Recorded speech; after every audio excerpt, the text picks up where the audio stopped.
Good morning दोस्तों, good afternoon, good evening. कैसे आप लोग? बढ़िया। चलिए मैं फिर आपके सामने, मेरा नाम Mahendra, A to Z English. स्वागत है आपका सभी का। और आज देखो बोर्ड पे क्या लिखा है, टेंस। तो आज से टेंस की हम शुरुआत करने जा रहे हैं और आज के बाद कभी लेक्चर मिस मत करना। और आज शुरुआत से पहले ना मैं आपको थोड़ा सा गाइड कर देना चाहता हूँ आज। और गाइड ये कि एक तो अगर मेरे टेंसेस समझने हैं, मुझसे समझने हैं, तो मेरी जो पिछली वीडियोस हैं, जो मैंने बेसिक पे काम किया है, पिछली 6-7 वीडियोस, उनको सीरीज़ में देखना है। और मैं इसलिए उनमें ना नंबरिंग डालता जा रहा हूँ, number 1 basics, number 1 basics, number 2 और बेसिक्स नंबर 6, ऐसे करके। तो सीरीज़ में देखनी है। अगर जिसका बेस क्लियर है वो सीधे इस वीडियो को देख सकता है, कोई प्रॉब्लम नहीं है, ठीक है। और जिसका बेस क्लियर नहीं है, जो बिगिनर है, जो लर्नर है, जो पहली बार सीखने बैठा है, तो वो उसको अपनी मेरी वीडियोस देखनी है पहले वाली। अच्छा, मैं अब टेंस पढ़ाने जा रहा हूँ और मैंने अक्सर देखा है कि 10-10 साल, 15-15 साल पढ़ने के बाद भी बच्चे ना वर्ब नहीं भर पाते। उसका कारण पता क्या होता है? उसका कारण ये है कि उन्होंने टेंसेस ना ढंग से सीखे नहीं है एक्चुअली, ठीक है। या उन्होंने सीखे नहीं है, या उनको सिखाने वाला नहीं, भगवान जाने क्या सिचुएशन बनी। पर लेकिन रिजल्ट यही है कि वो, अगर मैं उनको बोलूँ कि यार ये इसमें वर्ब भर के दिखा दो इस सेंटेंस में, तो भर नहीं पाते बच्चे, ठीक है। तो मैंने जो 10-12 साल पढ़ा के जो भी सीखा ना, मैंने सीखा कि यार ये यहाँ प्रॉब्लम है और इस चीज़ पे हमें काम करना चाहिए, इस तरीके से हमें पढ़ाना चाहिए। अभी देखो मेरे ना टेंसेस पढ़ाने का तरीका बिल्कुल अलग रहेगा। और मैं गारंटी देता हूँ दोस्तों, मेरे से टेंसेस सीखो और तुम लोग फिर उसको ज़िंदगी भर भूल के दिखा देना, और प्रैक्टिस भी मत करना भले, ठीक है। क्योंकि होता क्या है, जब हम चीज़ों को रटते हैं ना तो एक सर्टन टाइम के बाद भूल जाते हैं, ये नेचुरल है। लेकिन जब हम किसी चीज़ को सीख लेते हैं ना, फिर साल बाद उसको करो, चाहे 2 साल बाद करो, जब हमने वो सीख ही लिया तो फिर आप भूल नहीं पाओगे। मैं सिखाऊंगा आपको। और इंग्लिश में अभी तक मैंने 6-7 वीडियोज़ डाले, मैंने कोई रूल बताया कुछ नहीं है। मैं हमेशा बोलता हूँ कि इंग्लिश है ना, वास्तव में साइंटिफिक लैंग्वेज है, इसका एक कंसेप्ट है, समझने समझाने की चीज़ है, और उसको मैं समझा के जाऊँगा। और मैं ना आज आपको टेंसेस के बारे में ना थोड़ा सा बताऊँगा, क्या है मामला, क्या है, मतलब हम लोग क्या पढ़ते आए हैं, अभी तक चल क्या रहा है। ज़्यादा बात नहीं करूँगा, लेकिन इतना ही बोलता हूँ कि आपको ना ये वाला वीडियो है ना, नोट्स बना लेना इसके। और जो भी मैं बोलूँ ना, आज हो सकता है मैं पढ़ाऊँ कम और आपको इंस्ट्रक्शंस ज़्यादा दूँ, क्योंकि मेरा अपना एक्सपीरियंस मैं आप लोगों के साथ अब शेयर करने जा रहा हूँ। मैंने ना टेंसेज और पूरी इंग्लिश को ना 4 पॉइंट्स में बांध दिया। बस 4 ही पॉइंट डिस्कस करूँगा आप लोगों के साथ, और उस 4 पॉइंट पे ना मेरी जितने भी आने वाले टॉपिक है ना, सब उसी पे बेस्ड होंगे। मतलब निचोड़ है वो, कुछ नहीं करना है यार आपको। वो 4 पॉइंट आज सीख लो, समझ लो ढंग से। उन्हीं 4 पॉइंट के बेसिस पे मैं आप लोगों से इंग्लिश बनवा दूंगा, देख लेना। अगले लेक्चर में आप लोग खुद घर बैठे बनाओगे। फिर वो वो 4 चीज़ें ना हर चीज़ में काम आएंगे, ग्रामर में भी काम आएंगे, उस स्पोकन में भी काम आएंगे, देख लेना आप लोग, ठीक है। तो ज़्यादा बात नहीं करते, पहले ना मैं टेंस की आप लोगों को डेफिनेशन दे देता हूँ। मैं लिख देता हूँ बोर्ड पे। अक्सर बच्चे बोलते हैं काल है, ये है, फलाना ढिमकाना, पता नहीं क्या क्या बोलते हैं। तो इसकी डेफिनेशन आप लोग लिख लो ढंग से। डेफिनेशन ये है कि tense is a verb form, a verb form which refers to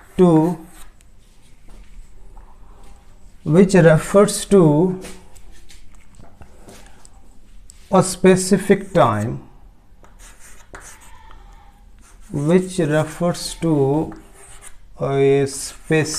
time, specific time and shows the state of action.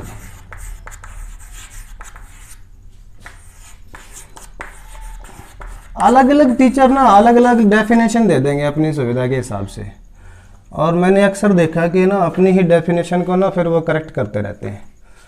अच्छा, मुझे लगता है कि इस डेफिनेशन में ना टेंसेस का समावेश है, कि टेंस है ना एक वर्ब की फॉर्म है, यूँ समझो। इसमें 2 बातें इंपॉर्टेंट है। टेंस क्या है? Tense is a verb form, verb की फॉर्म है। दूसरा पॉइंट जो आपको नोट करना है वो ये है कि which refers to a specific time. इधर लिख देता हूँ मैं, उधर मैंने लिख दिया था ताकि ये ब्रैकेट में आ जाए हमारे। Which refers to a specific time. दो चीज़ें मैंने बताई आप लोगों को कि टेंस है ना एक वर्ब फॉर्म है, और जिससे हमें किसी एक उचित समय का पता चलता है भैया किस समय की बात हो रही है, बस यही है टेंस। तो एक चीज़ टाइम के बिना हम लोग वर्ब नहीं भर पाएंगे, और टेंस के अंदर जब तक हमारे पास टाइम नहीं होगा ना हम वर्ब नहीं भर सकते, और वर्ब से हमें पता चलता है किस समय की बात हो रही है। तो इस तरह से कुल मिला के ये भी एक दूसरे को कॉम्प्लीमेंट ही करते हैं, कॉम्प्लीमेंट्री ही लगा लो इनको, कि वर्ब को देख के हम टाइम का पता लगता है किस समय की बात हो रही है, प्रेजेंट पास्ट फ्यूचर की, और टाइम के बिना हम वर्ब नहीं भर पाएंगे। तो ये एक तरीके से कॉम्प्लीमेंट ही करते हैं, यही है इसकी डेफिनेशन। अब इसमें ना दो चीज़ें मैंने जो बॉक्स में ली है, एक तो लिए वर्ब की फॉर्म, ठीक है, एक लिया ए स्पेसिफिक टाइम। ये दो ही चीज़ें इंपॉर्टेंट है। एक चीज़ ये रही द स्टेट ऑफ एक्शन, दो चीज़ों को रेफर कर रही है कि एक वर्ब की फॉर्म है, एक तो स्पेसिफिक टाइम की ओर इशारा करती है, बात करती है उसके बारे में किस समय की बात हो रही है, और एक चीज़ और क्या दिखाती है, स्टेट ऑफ एक्शन दिखाती है। अच्छा, वर्ब की फॉर्म हमने पहले वीडियो में डिस्कस कर ली थी, क्या होती हैं, 3 फॉर्म होती है, मैंने बताया था आपको, ठीक है। चौथी ING वाली फॉर्म भी होती है, ठीक। मैं आज आपके साथ डिस्कस करूंगा कि स्पेसिफिक टाइम और ये स्टेट ऑफ एक्शन। पहले हम टाइम का जिक्र कर लेते हैं, अभी टाइम का जिक्र आया, फिर स्टेट ऑफ एक्शन की बात करूंगा ये क्या है, ठीक जी। टाइम है ना, मतलब टाइम को अगर डिफाइन करना हो भाई टाइम क्या होता है, तो क्या बोले, मतलब समय, हिंदी का मीनिंग है वो तो टाइम तो समय हिंदी का मीनिंग है। तो अब इसकी अगर डेफिनेशन देनी हो ना, टाइम आप ये कह सकते हो कि टाइम जो है ना एक यूनिट है, a unit for measuring, a unit for measuring all the happenings in the world, all the happenings, जो भी घटनाएं संसार में हो रही हैं ना, जो हो चुकी हैं होंगी, उनको मेजर करने का एक यूनिट है, ठीक है।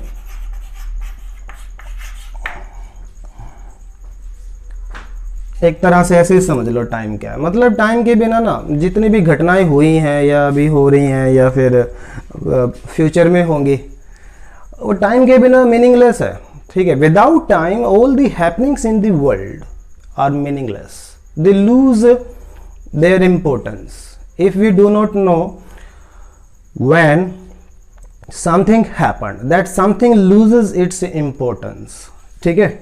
तो क्या है कि जैसे ऐसे समझो, मैं थोड़ा देसी से तरीके से समझाता हूँ। मतलब कोई भी घटना हो, अगर उसका टाइम नहीं पता तो फिर वो उसका मतलब नहीं रह जाता बताने का। भाई इंडिया आज़ाद हुआ, अपने को पता नहीं कब, टाइम जरूर आएगा। मतलब जिंदगी की जितनी घटनाएं हुए हैं ना, उनको हम टाइम से रिलेट करते हैं। All the incidents, all the happenings in the world are connected, related to time, ठीक है। आदमी गुफाओं में रहता था, क्वेश्चन आएगा कब। मैंने पढ़ाना स्टार्ट किया, फिर सवाल आएगा कब, ठीक है। और कोई भी चीज भी, किसी बच्चे का जन्म हुआ कब, आप वीडियो मेरी ये देख रहे हो कब, कोई भी घटना ना टाइम से ही हम लोग रिलेट करते हैं, ठीक है। तो time is the only absolute thing in the world, ठीक है। बाकी चीजों को हम इससे रिलेट करते हैं, ठीक है जी। अब एक चीज और समझनी है, जो टाइम है ना, टाइम इंग्लिश में 2 तरह का होता है। इंग्लिश में क्या, टाइम तो होता ही 2 तरह का। एक होता है पॉइंट, ठीक है, ढंग से समझ लेना। टाइम के बिना ना टेंसेस नहीं है, याद रखना। टाइम के बिना जी, अगर आपको टाइम का क्लैरिटी नहीं है ना, आप वर्ब नहीं भर पाओगे, याद रखना। ये भूल जाओ, चुका है, रहा है, रहे है, ता है, ती है। जो इस तरह से पढ़ेगा बच्चा, जिंदगी में वर्ब नहीं भर पाएगा, ठीक है। जिंदगी में वो सीख नहीं पाएगा, कभी वर्ब नहीं भर पाएगा। चुका कुछ नहीं होता इंग्लिश के अंदर, ठीक है, होता है वो ट्रांसलेशन वगैरह में काम आता है, लेकिन अगर आपको वर्ब भरनी हो तो कोई चुका चुका फिर आपकी कोई हेल्प करने वाला नहीं है। एक होता है पॉइंट, एक होता है पीरियड। पीरियड को हम ड्यूरेशन भी बोल देते हैं, ठीक है जी। पॉइंट ये ड्यूरेशन की लेंथ बनती है भाई, कोई भी टाइम होगा ना, ड्यूरेशन होगा, पीरियड होगा, उसकी लेंथ बनती है। अच्छा, जिस चीज़ की लेंथ बनती है ना उसको हम माप भी सकते हैं। अच्छा, पॉइंट क्या? पॉइंट तो डायमेंशनलेस फिगर है। पॉइंट अगर आपसे पूछे क्या है, पॉइंट तो डायमेंशनलेस फिगर है, डायमेंशनलेस। भाई इसकी तो कोई लंबाई चौड़ाई ऊंचाई है ही नहीं। टाइम तो डायमेंशनलेस फिगर है, इसकी तो कोई लंबाई चौड़ाई ऊंचाई नहीं, इसको तो हम माप ही नहीं सकते, ठीक है। अच्छा, इसकी लेंथ बनेगी। अच्छा, एक काम करता हूँ मैं ना, इस बोर्ड को साफ करता हूँ और टाइम को लेके ना ढंग से समझ में आएगा फिर, और टाइम को समझना जरूरी है। अगर टाइम नहीं समझा तो फिर आप वर्ब नहीं भर पाओगे, इस चीज़ को याद रखना। Time is the only absolute thing in the world. Time.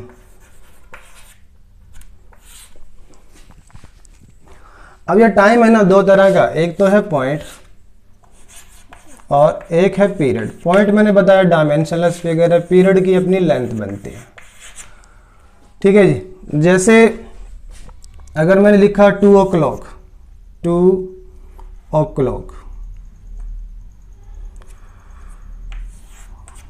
2 o'clock, और एक मैंने लिखा 2 hours, ये पीरियड है, 2 घंटे का पीरियड, ये पॉइंट है इस, ठीक है, ये पॉइंट है, इसकी लेंथ बनेगी और इसकी तो कोई लंबाई चौड़ाई ऊंचाई है नहीं, इसकी क्या, इसका तो ये तो पॉइंट ही है। अच्छा, इसको पता कैसे लगेगा? मैं सिंपल तरीका बताता हूँ भी कैसे पता लगेगा कि पॉइंट ऑफ टाइम है ये, ठीक है। ये ना व्हेन का रिप्लाई होगा, व्हेन, और ये पीरियड जो होगा ना ये होगा हाउ लॉन्ग का रिप्लाई, हाउ लॉन्ग, ठीक है भाई। मान लो कोई घटना घटी 2 बजे, तो हम क्या बोलेंगे, कितनी घटी के कब घटी। व्हेन मतलब कब, हाउ लॉन्ग मतलब कितना। हाउ लॉन्ग मतलब कोई चीज़ कितनी चली, और व्हेन का मतलब कब, ठीक है। ये व्हेन का रिप्लाई है, और पीरियड ऑफ टाइम है ना हाउ लॉन्ग का रिप्लाई होगा। जैसे अगर मैं कहूँ the movie lasted for 2 hours, the movie lasted for 2 hours। अब ये जो फॉर 2 hours आया ना, इसको 3 hours कर लेते हैं, चलो थोड़ी बड़ी करते हैं, इंडिया में मूवी थोड़ी सी बड़ी होती है, वैसे आजकल छोटी आने लगी। The movie lasted for 3 hours। अब ये क्या है अभी, इसका अब रिप्लाई किसका है, फॉर 3 hours मतलब मूवी कब चली, कब थोड़ी है, मूवी कब थोड़ी है, मूवी कितनी देर की थी, how long the movie was, movie कितनी देर तक चली। लास्ट का मतलब चलना, ठीक है। जब लास्ट एज ए वर्ब इस्तेमाल होता है तो इसका मतलब चलना कोई चीज़। The meeting lasted for 20 minutes, तो the movie lasted for 2 hours, for 3 hours। तो ये हाउ लॉन्ग का रिप्लाई है कि मूवी जो है ना कितनी लंबी चली, हाउ लॉन्ग। और मान लो अगर यही सेंटेंस ऐसे होता, द मूवी स्टार्टेड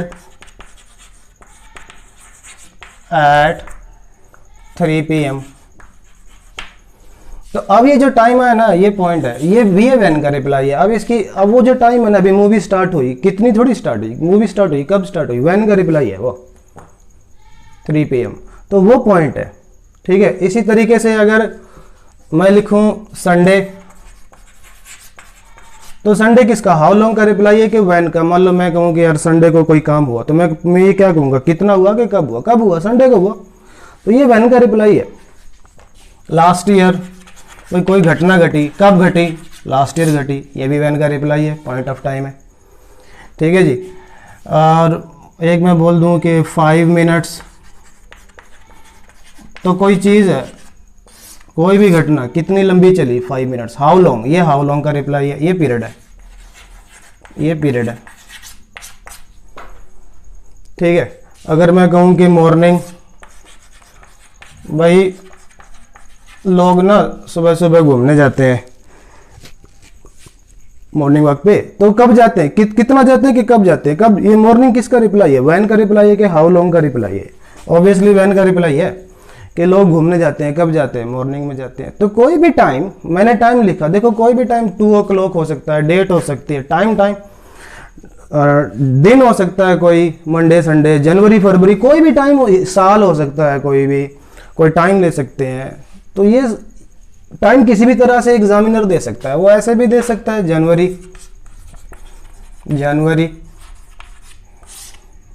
ठीक है, जनवरी। अब ये किसका रिप्लाई है? मतलब मैंने कहा कि यार मान लो जनवरी में बहुत बारिश हुई, हिंदी में समझा रहा हूँ। तो फिर अब ये हम क्या बोलेंगे, कितनी बारिश हुई कि कब हुई? भाई बहुत ज्यादा बारिश कब हुई? तो जनवरी में हुई। कब? वैन का रिप्लाई है ये, वैन पॉइंट ऑफ टाइम है। अगर मान लो मैं कोई दिन का नाम लिख दूं, वेंसडे लिख दूं। एक चीज और याद रखना, ये वेडनेसडे नहीं होता, लोग इसको वेडनेसडे बोलते हैं, वेंसडे होता है, डी साइलेंट है। अब कोई घटना घटी, मान लो बुधवार को घटी, तो मैं क्या कहूँगा, कितनी घटी कि कब घटी? कब का रिप्लाई है ये, वैन का रिप्लाई है, वेंसडे। तो ये भी पॉइंट है, ठीक है जी। तो मेरे ख्याल से अब आप लोगों को समझ में आ गया होगा कि पॉइंट क्या होता है और पीरियड क्या होता है। ये जानना बहुत जरूरी है, बार बार देख लेना। आज मैं अपना कॉन्टेक्ट डिटेल भी छोड़ के जाऊंगा ताकि आप लोगों को थोड़ा बहुत, कभी ऐसे तो होगी नहीं कन्फ्यूजन, मेरे हिसाब से होगी तो फिर अब चैट में भी आप डाल सकते हैं, मेरे व्हाट्सएप नंबर पे भी आप अपनी कोई डाउट हो तो डाल सकते हैं, ठीक है। अच्छा, मैं टाइम के बारे में ना जिक्र क्यों कर रहा हूं, मतलब मैं इतना फोकस टाइम पे क्यों लगा रहा हूं, पता है क्यों? क्योंकि ना टाइम जब तक नहीं होगा आप लोग वर्ब नहीं भर पाओगे, ठीक है। टाइम जब तक नहीं होगा आप लोग वर्ब नहीं भर पाओगे। और उसके लिए ना एक चीज और समझनी जरूरी है, रिपोर्टिंग, कि ऑब्वियसली जब हम कोई चीज रिपोर्ट करते तो हम प्रेजेंट में ही है, हम फ्यूचर में जाके तो बोल नहीं सकते कुछ ना, पास्ट में बैक जाके कुछ बोल सकते। अभी जब मैं पढ़ा रहा हूँ आप लोगों को या लेक्चर रिकॉर्ड कर रहा हूँ, ये भी प्रेजेंट में ही कर रहा हूँ, ठीक है ना। तो किसी एक्शन की रिपोर्टिंग हम कब कर रहे हैं? किसी घटना के बारे में बता रहा हूँ मैं आपको, कोई घटना घटी, something happened in the past, मैं उसके बारे में बात कब कर रहा हूँ? वो डिसाइड करेगा टाइम के नेचर को। ऐसा समझो, मान लो अभी क्या चल रहा है, 2020। अच्छा, ये प्रेजेंट है कि पास्ट है कि फ्यूचर है? सबको पता 2020 चल रहा है, तो ये प्रेजेंट है। प्रेजेंट पता कब है? ये प्रेजेंट तब है जब मैं इसकी बात 2020 में ही कर रहा हूं, तब तो है ये प्रेजेंट। मान लो हम पहुंच गए 2021 में, अब मैं 2020 की बात कर रहा हूं, फिर ये हो गया पास्ट। और मान लो हम खड़े हैं 2019 में और अब मैं बात कर रहा हूं 2020 की, फिर ये बन गया फ्यूचर, ठीक है। और मैं 2020 में ही खड़ा हूं और 2020 की ही बात कर रहा हूं, फिर ये बन गया प्रेजेंट। तो कोई भी टाइम के बारे में हम बात कब कर रहे हैं वो डिसाइड करेगा कि ये प्रेजेंट है कि पास्ट है कि फ्यूचर है। इसलिए रिपोर्टिंग इंपॉर्टेंट है। समझ में आ रहा है मेरी बात? जैसे एक छोटा सा एग्जांपल देता हूं, आपका ना इंटरेस्ट, जो वास्तव में इंग्लिश सीखना समझना चाहते हैं ना, आज इस वीडियो को देख के उनका इंटरेस्ट क्रिएट हो जाएगा जबरदस्त वाला। मान लो एक सेंटेंस मैंने लिखा, आई यू एट 5 PM, ये ठीक है, वर्ब आदि मैंने ब्रैकेट में दिया कॉल। अब देखो पॉइंट ऑफ टाइम आया 5 PM, 5 PM point of time है। मैंने कहा भाई ये एक्शन है, कॉल करने की बात है, ये बंदा करने वाला, इसको कॉल करनी है। और कब, ये कब का रिप्लाई है, कितना थोड़ी, कब का रिप्लाई है ये, व्हेन, भाई कब करेंगे कॉल। अब देखो ये 5, जो मैंने 5 बजे की बात करी शाम के, अब इसको क्या माने, मतलब अब इसको प्रेजेंट माने, क्योंकि 5 तो फ्यूचर में भी बजेंगे, कल भी बजेंगे, कल शाम को। अच्छा 5 जो गुजर गया कल, तब भी बजे थे और आज भी बजेंगे, तो इसको मानने क्या मतलब? फिर अब इसमें वर्ब भरनी है, बताओ। मैं ऑप्शन देता हूं आपको, एक तो वर्ब भरो कॉल्ड, एक शैल कॉल, अच्छा एक वर्ब भर दिया मैंने कॉल। अब ये ऑप्शन है, इसमें भरो भाई। अब मैं बताऊं आपको, ये तीनों ही पॉसिबल है, क्योंकि टाइम जब तक नहीं दिया ना तो ये पता ही नहीं यार, कल वाले जो आने वाला कल है उसकी बात हो रही है 5 बजे मेल कॉल करने की। ऐसा हो सकता है कि मैं कल मैं 5 बजे कॉल करूंगा, ऐसा हो सकता है मैंने 5 बजे कॉल किया, हो सकता है मैं 5 बजे कॉल करता हूँ, डेली मेरा रोज का काम है, ठीक है। तो अब देखो समझ में आ रहा होगा कि टाइम कितना इंपॉर्टेंट है। मान लो अब मैं ना थोड़े थोड़े चेंजेस करूंगा। देखो मान लो मैं इसमें लिख दूं टुमारो, आगे थोड़ा सा और बढ़ा दूं टुमारो। अब क्लियर हो गया कि कौन से 5 है, तो फिर शैल कॉल आ जाएगा। फ्यूचर के लिए विल शैल का इस्तेमाल हम करेंगे टेंसेस में आगे डिस्कस। मान लो मैं यहां पे लिख दूं यस्टरडे,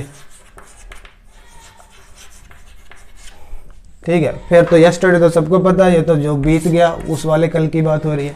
तो फिर पास्ट हो गया तो फिर वर्ब की सेकंड फॉर्म आ जाओ। मान लो इन ये दोनों वर्ड्स ना आए और यहाँ पे आ जाए डेली, हर रोज की बात हो रही है, रिपीटेड एक्शन है, फिर कॉल भी पॉसिबल है, ठीक है। अब ये डिसाइड किससे हुआ? वर्ब की फॉर्म कॉल्ड आए, शैल कॉल आए, कॉल आए, किसने डिसाइड किया? टाइम ने डिसाइड किया। वही मैं जो बोल रहा था शुरू में कि जब तक टाइम नहीं आएगा वर्ब नहीं भर पाओगे, तो इसलिए टाइम को समझना जरूरी है, ठीक है जी। तो आप लोगों को टाइम के बारे में थोड़ा सा पता लग गया होगा। टाइम को लेके हम लोग डिस्कशन करते रहेंगे। Start to begin with, start करने के लिए ठीक है, इतना काफी है, इतनी अंडरस्टैंडिंग बहुत है अगर आपने इतनी सी समझ ली है तो। अच्छा अब उसी डेफिनेशन पे फिर आ रहा हूं मैं कि एक तो टाइम मैंने बताया कि वर्ब फॉर्म है which refers to a specific time. तो time we have already discussed, now I am gonna discuss with you the state of action. एक मैंने और बॉक्स में लिया था द स्टेट ऑफ एक्शन, ये इसको भी शो करती है, स्टेट ऑफ एक्शन। एक्शन मतलब कंफ्यूज मत होना, एक्शन मतलब कोई काम, उसकी दशा बताती है, भाई कोई काम हुआ, एक्शन कोई काम, इंग्लिश में ना काम एक्शन बोलते हैं। अब एक्शन के बारे में मतलब एक्शन की स्टेट मतलब सिचुएशन, स्थिति, क्या क्या आपको क्या लगता है कि कोई काम है उसकी क्या क्या स्थिति हो सकती है? भाई 2-3 नहीं हो सकती है, मैं बता रहा हूं आपको, ठीक है, 4 है भाई। एक तो स्थिति ये हो सकती है कोई काम चल रहा है, भाई कोई काम है, काम की स्थिति देखो क्या क्या हो सकती है। हो सकता है कि कोई काम चल रहा है, हो सकता है एक काम की स्थिति हो सकती है काम खत्म हो गया। जैसे हेल्पिंग वर्ब और मेन वर्ब हमने शुरू में सीख लिया ना क्या होता है, तो ये काम तो खत्म हो गया, तो इस काम की सिचुएशन क्या है? हेल्पिंग वर्ब मेन वर्ब सीखने की ये जो काम किया हमने, इसकी सिचुएशन क्या, स्टेट क्या है? इसकी स्टेट ये है कि ये काम खत्म हो गया। अच्छा अभी देखो इस वाले लेक्चर में जो मैं पढ़ा रहा हूँ टाइम वगैरह, ये काम तो चल रहा है, तो इस वाले ये जो काम हो रहा है, आज का जो काम हो रहा है, इसकी स्टेट क्या है? ये तो चल रहा है, 2 स्टेट होगी, ठीक है। अच्छा तीसरी स्टेट क्या हो सकती है जिसका पता ही ना हो? ठीक है, देखो अगर कोई काम चल रहा है, अगर कोई काम चल रहा है फिर तो वो काम हो गया कंटिन्यूअस,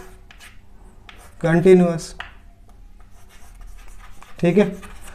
अगर कोई काम खत्म हो गया, अगर कोई काम खत्म हो गया फिर वो परफेक्ट हो जाता है, ठीक है। हम परफेक्ट कब बोलते हैं? हम परफेक्ट कब बोलते हैं? भाई ये काम परफेक्ट है जब काम कंप्लीट हो जाता है, ठीक है। और मान लो कोई ऐसा काम है जो चल रहा है लेकिन कुछ कंप्लीट हो जाए, ऐसा भी तो हो सकता है। एक काम की स्टेट ये भी हो सकती है कि भाई चल रहा है लेकिन कुछ कंप्लीट हो गया। जैसे मैं पिछले 10 साल से पढ़ा रहा हूं, 10 ईयर, ठीक है। खड़ा काम 2020 में, 10 साल से पढ़ा रहा हूं, तो पढ़ाना स्टार्ट कब किया? 2010 में। तो ये जो बीच का जो 10 ईयर्स का जो टाइम आया ना, इतना तो मैंने पढ़ाने का काम कर लिया, इतना काम तो पढ़ाने का हो गया। और अभी भी पढ़ा रहा हूं, इस पॉइंट पे भी पढ़ाने का काम अभी भी चल रहा है, आपके सामने खड़ा हूं पढ़ाने लग रहा हूं, तो ये ऐसा काम हो गया, इसमें दोनों ही चीज आ गई, ठीक है जी। परफेक्ट भी आ गया, परफेक्ट मतलब इतना काम तो हो गया, और पढ़ाने का काम अभी भी चल रहा है, तो ये कंटिन्यूस भी हो गया। तो ये तीसरी स्टेट आ गई, ये हो गया परफेक्ट कंटिन्यूस, परफेक्ट कंटिन्यूस, ठीक है जी।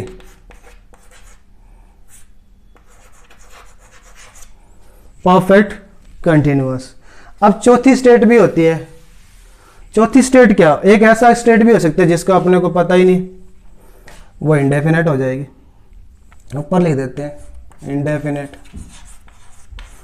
इंडेफिनेट का इंग्लिश में मतलब होता है अनिश्चित, जिसको डिसाइड नहीं कर सकते, वो इंडेफिनेट हो जाएगी। जैसे अब एग्जांपल लेते हैं फिर समझ में आएगा। मान लो मैं कहूं कि भाई सुनील चाय पी रहा है, चाय पी रहा है, तो पीने का काम तो चल रहा है, खत्म थोड़ी हो गया, तो वो काम कैसा हो गया, कंटिन्यूस। फिर मैं कहूं कि सुनील ने चाय तो पी ली, चाय पी ली, तो फिर चाय पीने का काम खत्म, फिर वो काम कैसा हो गया, परफेक्ट। और मैं कहूं कि यार सुनील तो पता नहीं क्या कर रहा है यार, वो चाय खत्म ही नहीं कर रहा, पिछले 5 मिनट से चाय पी रहा है, पता नहीं कितना बड़ा कप लेके बैठा है।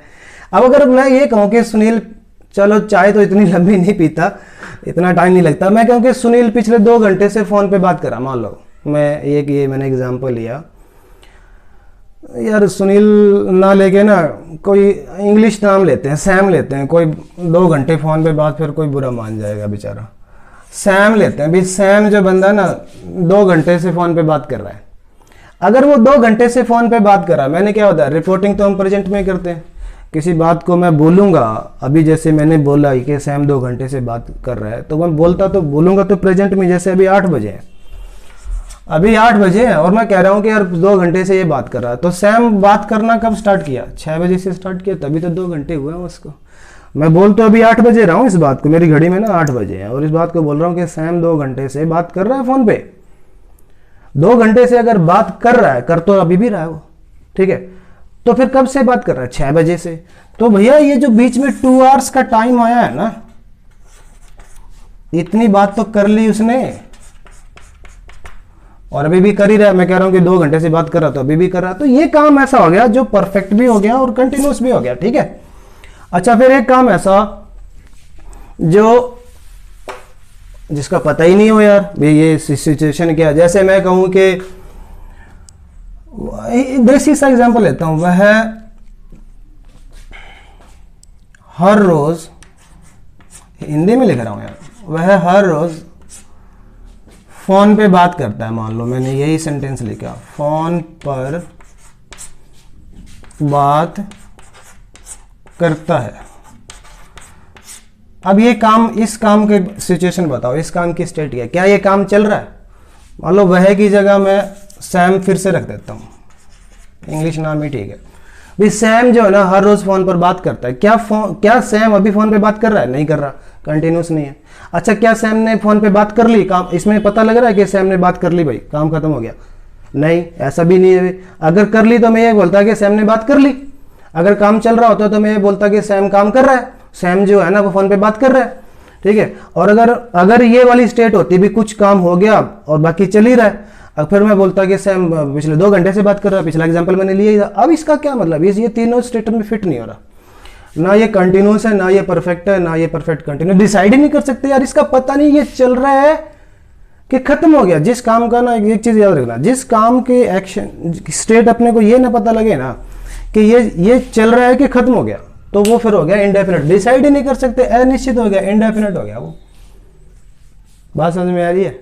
तो इन 4 चीजों से इतना क्लियर हो जाएगा कि अगर कोई काम इंडेफिनेट है ना, तो भाई उसको हम डिसाइड नहीं कर सकते। 1-2 एग्जांपल और ले। मान लो मैंने कहा कि मैं पढ़ा रहा हूं, फिर तो काम चल रहा है, कंटिन्यूस है। मैंने कहा यार ये इन बच्चों को तो मैंने पढ़ा दिया, तो फिर ये काम परफेक्ट हो गया, ठीक है। और मैं कहूँ यार इन बच्चों को मैं पिछले 2 साल से पढ़ा रहा हूँ, उनको कुछ समझ में नहीं आ रहा, ऐसा कर होगा नहीं।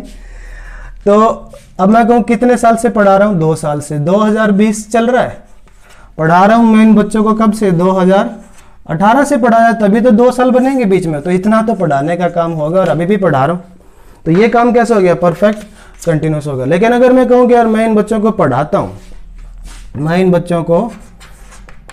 हूँ,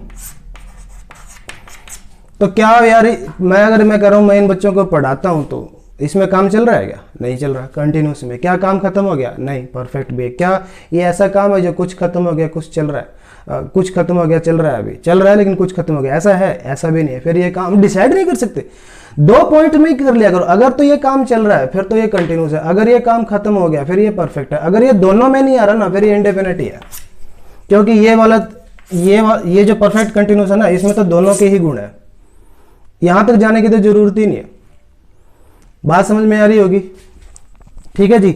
तो जो मैंने 4 पॉइंट बोला था ना, ये है उनमें से एक पॉइंट। अब ये 4 पॉइंट में डिस्कस करूंगा इस क्लास में। पढ़ाने का काम कम है, नोट कराने का ज्यादा रहेगा। वो 4 पॉइंट आप बार बार देखो, तब तक देखो जब तक क्लैरिटी नहीं हो जाएगी, क्योंकि मेरी आने वाली जो इंग्लिश होगी ना, वो इन 4 पॉइंट के बेसिस पे होगी। और जैसे देखो, जादू देखना तुम लोग, जैसे वॉइस करते हैं ना, मैं आप लोगों से करवाऊंगा। मैं तो आके ना जिस दिन वॉइस कराऊंगा टेंस पढ़ाने के बाद, मैं तो एक लाइन लिख दूंगा बस, ये है जी वॉइस। और फिर आप 12 टेंसेज में से 8 के वॉइस बनते हैं पैसिव वॉइस, आप लोग खुद ही बनाए वो देख लें। आपसे बनवाऊंगा मैं इन 4 पॉइंट के बेसिस पे। इन 4 पॉइंट के बेसिस पे अगली क्लास में आपको स्पोकन सिखा दूंगा। इन 4 पॉइंट के बेसिस पे अगली क्लास में आपको पूरी अंडरस्टैंडिंग बना दूंगा मैं, देख लेना, भरोसा करना है मेरे पे, ठीक है। तो ये पहला पॉइंट है, इसको ढंग से नोट कर लेना। इसको मैं दोबारा से साफ साफ लिख देता हूं, ठीक है जी। इंडेफिनेट, इंडेफिनेट ये काम की ऐसी स्थिति है जिसका पता नहीं है। ऐसे डीसी समझो, पता नहीं यार ये काम चल रहा है कि खत्म हो गया, डिसाइड नहीं कर सकते इस काम का अपने को पता। अच्छा, कंटिन्यूअस पता है कैसा काम है? अभी बताया मैंने, कंटिन्यूअस ऐसा काम है जो चल रहा है ये वाला काम। अच्छा, परफेक्ट ऐसा काम है, परफेक्ट कोई ऐसा काम है जो खत्म हो गया, खत्म, फिनिश्ड। और परफेक्ट कंटिन्यूअस कोई ऐसा काम है जो चल रहा है लेकिन कुछ खत्म हो गया। चल रहा है लेकिन कुछ खत्म हो गया, उसका कुछ पार्ट है ना खत्म हो गया।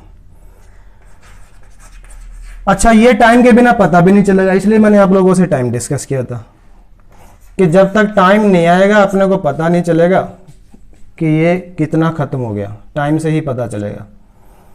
ठीक जी, एक बात नोट होगी, इसको नोट कर लेना, अपने नोट्स में बना लेना। नंबर 1 बात, 4 बातें, 4 पॉइंट डिस्कस करूंगा, ये उनमें से एक है। बार बार पढ़ना घर पे जाके, बड़े बड़े ये एक पेज पे एक ही चीज डाल लेना, पूरे बड़ा। इंडेफिनेट ऐसा काम है जिसका पता नहीं है, कंटिन्यूअस ऐसा काम है जो चल रहा है, परफेक्ट ऐसा काम है जो खत्म हो गया, और परफेक्ट कंटिन्यूअस ऐसा काम है चल तो रहा है लेकिन उसका कुछ पार्ट खत्म हो गया। ठीक है जी, ये कोई टेंस वेंस नहीं होते, ठीक है, कि present indefinite tense, present continuous tense, ये वो फलाना ढिमकाना। ये है स्टेट्स, एक्शन की स्टेट्स होती है। इनको देख के अपने को ये पता लगता है कि भाई एक्शन जो है ना किस स्थिति में है, एक्चुअली चल रहा है, खत्म हो गया, ये क्या है, यह पता ही नहीं कर सकते। वो नंबर 1 बात, ठीक है जी। नंबर 2 बात जो मुझे आप लोगों से डिस्कस करनी है वो ये है कि जो आपने भी नोट करना है, फिर से लिख रहा हूं मैं, ये दूसरा पॉइंट है मेरा, indefinite.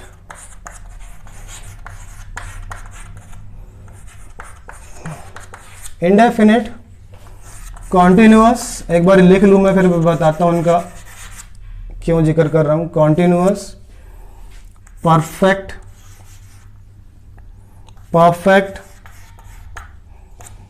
And perfect continuous,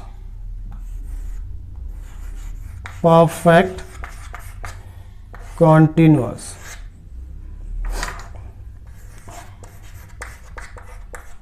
continuous, ठीक है जी।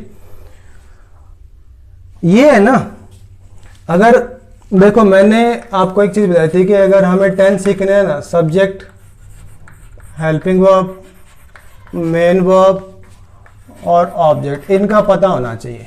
ठीक है, ये जो हेल्पिंग वर्ब का इस्तेमाल है ना, बड़ा इंपॉर्टेंट है, इसका जरूर आना चाहिए। ठीक है, इसके बड़े रोल है, मैं बताता रहूंगा आप लोगों को अगर आने वाले लेक्चर में। अभी मुझे आज ये 4 एक पॉइंट आपसे डिस्कस करने हैं। ये जो इंडेफिनेट है ना, देसी तरीके से बता रहा हूं कि इनको आप हेल्पिंग वर्ब भी मान के चले कि ये जो इंडेफिनेट है ना, ये हेल्पिंग वर्ब भी है, एक्चुअली स्टेट्स ऑफ एक्शन भी है, और ये अपने आप में हेल्पिंग वर्ब है। ठीक है, कैसे? इंडेफिनेट कोई भी टेंस होगा ना, जैसे प्रेजेंट पास्ट वाला, प्रेजेंट और पास्ट वाला, वो डू के बिना नहीं बनेगा, याद रखना। प्रेजेंट कोई भी, present indefinite, past indefinite, future को छोड़ दें क्योंकि फ्यूचर ना टेंस ही नहीं है एक्चुअली, फ्यूचर कुछ और चीज़ है। जब मैं फ्यूचर टेंस पढ़ाऊंगा तब मैं ढंग से बताऊंगा कि फ्यूचर क्या चीज़ है। इंडेफिनेट है ना, वो डू के बिना नहीं बनेगा, याद रखना। मतलब जो हेल्पिंग वर्ब आएगी ना उसमें इंडेफिनेट टेंस में, चाहे प्रेजेंट इंडेफिनेट हो चाहे पास्ट इंडेफिनेट हो, वो डू की फॉर्म आएगी। और मैंने शुरू में बताया था आपको डू की फॉर्म कौन कौन सी होती है, ठीक है। अभी मैं ये इनको हेल्पिंग वर्ब के कंटेक्स्ट में ही बता रहा हूँ। टेंस के नाम में हेल्पिंग वर्ब छुपी होती है। हम लोग रट्टा मारते रहते हैं कि यार इसको रट लें, इसको, इसमें डू डज आ गया, इसमें हैज हैव आ गया, इसमें क्या, इसी से बनाएगा सारा कुछ, देखना, ठीक है। कंटिन्यूअस है ना, वो बी की फॉर्म के बिना नहीं बनेगा, ठीक है। बी की कोई ना कोई फॉर्म जरूर है, कोई भी कंटिन्यूअस टेंस, 6 कंटिन्यूअस टेंस हैं अपने 12 में से, ठीक है। Present continuous, present perfect continuous, past continuous, past perfect continuous, future continuous, future perfect continuous, उसमें बी की फॉर्म जरूर आएगी। मैंने बताया था बी की form is, am, are, was, were, being, been, ठीक है। उसमें कोई भी कंटिन्यूअस टेंस है ना, अगर उसमें जो हेल्पिंग वर्ब आएगी ना, हेल्पिंग वर्ब एक बी की फॉर्म जरूर आएगी, ठीक है। अच्छा, परफेक्ट है ना, मैंने शुरू में बताया था आपको, अब देखो कैसे लिंक हो रहा। मेरा पहला लेक्चर 7वें लेक्चर से आज लिंक हो रहा जाके। परफेक्ट है ना, हैव के बिना नहीं बनेगा, हैव की फॉर्म जरूर, कोई भी परफेक्ट टेंस है, 6 हैं परफेक्ट टेंस। फिर दोबारा से प्रेजेंट पर, सॉरी, एक तो है प्रेजेंट परफेक्ट और एक है प्रेजेंट परफेक्ट कॉन्टिन्यूस, ठीक है। एक पास्ट परफेक्ट, एक पास्ट परफेक्ट कॉन्टिन्यूस, एक फ्यूचर परफेक्ट, एक फ्यूचर परफेक्ट कॉन्टिन्यूस, 6 ही हो गए। तो 6 की 6 में ना हैव की फॉर्म जरूर आएगी। हेल्पिंग वर्ब अगर हमें लगानी होगी ना, उसमें हैव की फॉर्म जरूर आएगी। अच्छा, अब इसमें तो दोनों ही आ गया, इसमें परफेक्ट भी आ गया और कॉन्टिन्यूस भी आ गया, इसमें दोनों ही आएंगे। परफेक्ट हैव, एक हैव की फॉर्म आएगी और एक बी की फॉर्म, जो मतलब कोई ऐसा टेंस जो परफेक्ट कंटिन्यूअस है। 3 है, present perfect continuous, past perfect continuous, future perfect continuous, उसमें ये दोनों ही हेल्पिंग वर्ब आएंगी। हैव की फॉर्म भी जरूर आएगी हेल्पिंग वर्ब और बी की फॉर्म भी जरूर आएगी हेल्पिंग वर्ब। ये है पॉइंट नंबर 2 जो आपको याद करना है, सीखना, समझना है। मैं इनका ना इस लेक्चर का यूज नेक्स्ट लेक्चर में बताऊंगा आपको, इसका निचोड़ कैसे, मतलब ये 4 पॉइंट कैसे काम करेंगे एक ही दिन में। आप लोग का कॉन्फिडेंस ना यहाँ से आसमान पे ना चला जाए ना, उसके बाद ये लेक्चर मत देखना आप कभी आने वाले टाइम में, ठीक है। तो इंडेफिनेट कोई भी टेंस होगा फ्यूचर को छोड़ के, उसमें डू की फॉर्म जरूर आएगी हेल्पिंग वर्ब। कंटिन्यूअस में कंटिन्यूअस बी के बिना नहीं बनेगा, परफेक्ट हैव के बिना नहीं बनेगा, परफेक्ट कंटिन्यूअस हैव और बी दोनों के नहीं बनेगा। अब सवाल ये आएगा यार डू की तो यार फर्स्ट फॉर्म भी है, सेकंड फॉर्म भी है, थर्ड फॉर्म भी है। ऐसे ही इसकी है is, am, are, was, were, being, been, इसकी first form has, have, second form had और थर्ड फॉर्म हैड। तो यार फिर इनकी फॉर्म कैसे, मतलब इनकी फॉर्म कभी तो चक्कर पड़ेगा ना कि इनकी फॉर्म कौन सी इस्तेमाल करें, इनकी फॉर्म कौन सी इस्तेमाल करेंगे। फिर मैंने ये तो बता दिया कि इंडेफिनेट में डू की फॉर्म आएगी, लेकिन डू की तो फर्स्ट फॉर्म डू डज है, सेकंड फॉर्म डिड है, थर्ड फॉर्म डन है, चौथी फॉर्म आईएनजी वाली डूइंग है। फॉर्म लगाएंगे कौन सी, उसके लिए भी अब मैं बता देता हूँ। तीसरा पॉइंट ये है कि कोई टेंस है उसके नाम में पास्ट है, प्रेजेंट है, अगर उसके नाम में है प्रेजेंट, तो आपको हेल्पिंग वर्ब की जो फॉर्म का जो कंफ्यूजन आई है ना, वो लगानी है फर्स्ट, ठीक है जी। अगर उस टेंस के नाम में है पास्ट, फिर आपको लगानी है वर्ब की सेकंड फॉर्म, ठीक है। इसको फर्स्ट ऐसे कर देता हूं, फर्स्ट, क्लियर। कि अगर मान ले कोई टेंस है, मान ले मैंने लिखा पास्ट इंडेफिनेट, एक एग्जांपल है छोटा सा, पास्ट इंडेफिनेट,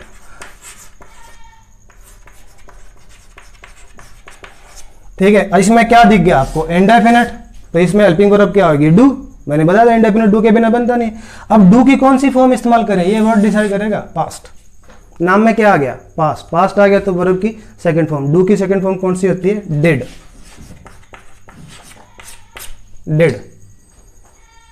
डिड आएगी उसमें हेल्पिंग वर्ब, क्लियर है। याद, ये रट्टा मारने की जरूरत थोड़ी है। ये बात, ये है मेरा तीसरा पॉइंट, याद रखना इसको, ये अलग से लिख लेना। एक और लास्ट पॉइंट डिस्कस करने जा रहा हूं, बस इन 4 पॉइंट के बेस पे आने वाली मेरी सारी इंग्लिश इन्हीं के ऊपर बेस्ड होगी। निचोड़ निकाल दिया मैंने तो, ठीक है, इंग्लिश का। अच्छा, ये जो वर्ब की जो फर्स्ट फॉर्म होती है ना, एक चीज और याद रखना, ये दो होती हैं, ठीक है। फर्स्ट फॉर्म दो होती हैं, बी की फॉर्म को छोड़ दें, वो तीन होती हैं। फर्स्ट फॉर्म दो होती हैं, याद रखना इस बात को भी। फर्स्ट फॉर्म दो होती हैं, जैसे गो फर्स्ट फॉर्म है, गोज भी तो फर्स्ट फॉर्म है, लेकिन ये दो होगी, दो रूप हो गए, गो और गोज, ठीक है। जैसे प्ले, प्ले भी फर्स्ट फॉर्म है, प्लेज भी तो फर्स्ट फॉर्म ही है, प्लेज। फर्स्ट फॉर्म दो होती हैं, ये बात याद रखना। फर्स्ट फॉर्म मैं बार बार डिफरेंस करूंगा फर्स्ट फॉर्म और रूट वर्ब में, फर्स्ट फॉर्म और रूट वर्ब में मेरा अपना तरीका रहेगा, इसलिए मैं कह रहा हूँ फर्स्ट फॉर्म दो होती हैं। इस बात को अपने मन में ना बार बार बैठा लेना कि फर्स्ट फॉर्म दो होती है, मेरा अपना तरीका है पढ़ाने का। आने वाले का अगले ही लेक्चर में आपको मजा आ जाएगा, आपको हो गया यार वो मजा ही आ गया, बस मतलब इतना आसान हो गया यार, हमने तो सोचा ही नहीं था। क्लियर ही। अब है लास्ट पॉइंट कि डू, ये चीज है आपको याद करने की, ठीक है। कोई लॉजिक में इसका देता रहूंगा आने वाले टाइम में। डू, डज, डिड और कोई भी मॉडल्स, कोई भी मॉडल्स, ये तो डू की फॉर्म होगी, डू, डज, डिड और कोई भी मॉडल्स आ गया। मॉडल मतलब can, could, may, might, shall, should, would, used to, ये सब सारे मॉडल्स। इनके बाद अगर हमें कोई वर्ब लगानी है, मतलब ये आ गए और इनके बाद कोई वर्ब लगानी है, तो वो आएगी रूट वर्ब। इसलिए मैंने फर्स्ट फॉर्म का जिक्र किया था, रूट वर्ब। इनके बाद हमेशा रूट वर्ब आएगी, ठीक है जी। रूट वर्ब मैंने बताया था क्या होती है, कि जिससे सारी वर्ब बनी है। जैसे बी है रूट वर्ब, बी से बना है is am are, is am are. Be से बना है was were, second form. Be से बना है बीन, थर्ड फॉर्म। बी से बना है बीइंग, आईएनजी वाली फॉर्म। ये है रूट, जड़, इससे निकली है सारी। मैं कह रहा हूं कि आपको सेंटेंस में डू नजर आ गया, डज नजर आ गया, डिड नजर आ गया, कोई भी मॉडल नजर आ गया, उसके बाद अगली जो वर्ब आएगी ना, आंख मीच के रूट लगा देना। एग्जाम्पल ले, एग्जाम्पल ऐसे ले लेते हैं। ही विल एंग्री, और ब्रैकेट में दे दिया बी की फॉर्म। याद रखना जो एग्जामिनर ब्रैकेट में देता है ना, हमेशा रूट वर्ब देता है, ठीक है, हमेशा रूट वर्ब देता है बी। अब बी का मतलब ये है कि इसमें इज एम आर भी आ सकता है, यहाँ पे वाज वर भी आ सकता है, बीइंग भी, बीन भी, बी खुद भी आ सकता है। अब देखो ये विल क्या है, विल एक मॉडल है ना मॉडल। मॉडल के बाद जो अगली वर्ब आएगी ना, रूट वर्ब आएगी, तो बी का बी आ जाएगा यहाँ पे। मैं ये कह रहा हूँ, बात समझ में आ गई होगी मेरी। आने वाले टाइम में और ज़्यादा समझा दूंगा, एग्जाम्पल भी दे दिया। जैसे एक एग्जाम्पल और ले लेते हैं, he did not me, verb I like और एक आई लाइक्स। भाई इनमें से भरना अपने को, एक है लाइक, एक है लाइक्स। सबको पता है यार रूट वर्ब तो लाइक ही है ना, लाइक है ना रूट वर्ब। तो लाइक से बना है लाइक्स, लाइक से बना है लाइक्ड, लाइक से बना है लाइकिंग, आईएनजी, ठीक है। तो रूट वर्ब क्या है, लाइक। क्यों आया, ये डिड आ गया। मैंने बोला ना डू, डज, डिड, ये डिड आ गया। डिड के बाद, डू, डज, डिड और मॉडल के बाद अगली जो वर्ब आएगी ना, रूट आएगी, तो लाइक का लाइक कर देंगे हम लोग, ठीक है जी। तो ये बात समझ में आ गई होगी आपके कि जब भी मॉडल आए या कोई भी डू की फॉर्म आए, तो आपको रूट वर्ब भरनी है, ठीक है। डू, डज, डिड और कोई भी मॉडल, एनी मॉडल्स, ठीक है। और अगर आए हैज नजर आया, हैव की कोई भी फॉर्म, हैव नजर आया या आपको हैड नजर आया, उससे जो अगली वर्ब भरनी है ना, उसके बाद इनके बाद जो वर्ब आएगी ना, हैज, हैव और हैड के बाद, वो आएगी वर्ब की थर्ड फॉर्म, ठीक है, वर्ब की थर्ड फॉर्म। तो ये पॉइंट याद रखना कि डू, डज, डिड और मॉडल के बाद आएगी root verb,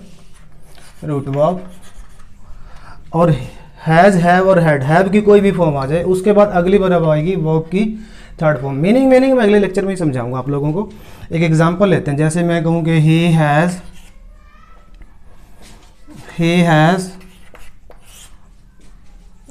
busy this month, ये एग्जांपल आया और ब्रैकेट में आई फिर बी की फॉर्म। एग्जामिनर हमेशा ब्रैकेट में ना रूट वर्ब ही देगा, बी दे दिया। अब देखो हमें इसे वर्ब भरनी है इसके अंदर।